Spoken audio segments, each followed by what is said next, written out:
نحمدو نصلی علی رسول الکریم اما بعد بسم اللہ الرحمن الرحیم السلام علیکم ورحمۃ اللہ وبرکاتہ۔ کیا روزے میں بیوی کا بوسہ لے سکتے ہیں؟ کیا روزے میں بیوی کا بوسہ لینا جائز ہے؟ روزے میں بیوی کا بوسہ لینا کیسا ہے؟ کیا بیوی کے ساتھ سو سکتے ہیں؟ روزے کی حالات میں بیوی کے ساتھ سونا کیسے ہے؟ روزے کی حالات میں بیوی کے ساتھ لیٹنا یا بوسہ دینا یہ کیسا ہے؟ کیا ایسے کرنے سے روزہ مکمل ہوگا یا نہیں کی مکمل تفصیل جاننے کے لیے ویڈیو کو آخر تک ضرور دیکھیں۔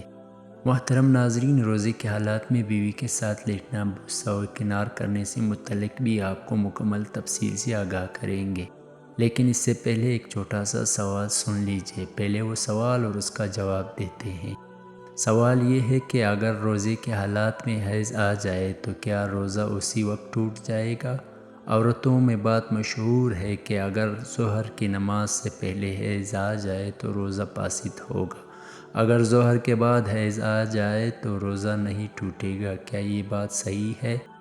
اس سوال کا جواب یہ ہے کہ روزے کے حالات میں اگر حیض آ جائے تو روزہ فاسد ہو جائے گا، روزہ ٹوٹ جائے گا۔ جو عموماً غلط فہمی مشہور ہے کہ ظہر سے پہلے یا 12 بجے سے پہلے حیض آ جائے روزہ ٹوٹ جائے گا، اگر ظہر یا 12 بجے کے بعد حیض آ جائے تو روزہ فاسد نہیں ہوگا، اسے مکمل کریں گے۔ یہ بات بالکل غلط ہے اور بہت بڑی غلط فہمی ہے۔ اگرچہ آپ کو افطار سے ایک لمحہ پہلے بھی حیض آ جاتا ہے تو آپ کا روزہ فاسد ہو جائے گا، ٹوٹ جائے گا، تو بعد میں اس روزے کی آپ کو قضا کرنی پڑے گا۔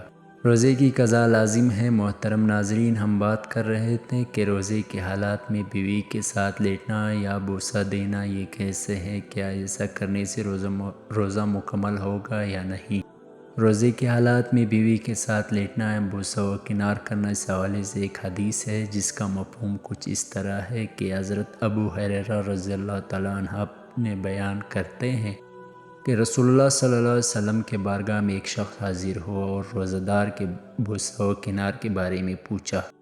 آپ صلی اللہ علیہ وآلہ وسلم نے اسے رخصت عطا فرمائی، یعنی اسے بوسہ و کنار کی اجازت دی۔ حضرت ابو ہریرہ رضی اللہ تعالیٰ عنہ فرماتے ہیں کہ وہی سوال کچھ دیر بعد ایک اور شخص نے کیا تو آپ صلی اللہ علیہ وسلم نے اسے منع فرمایا۔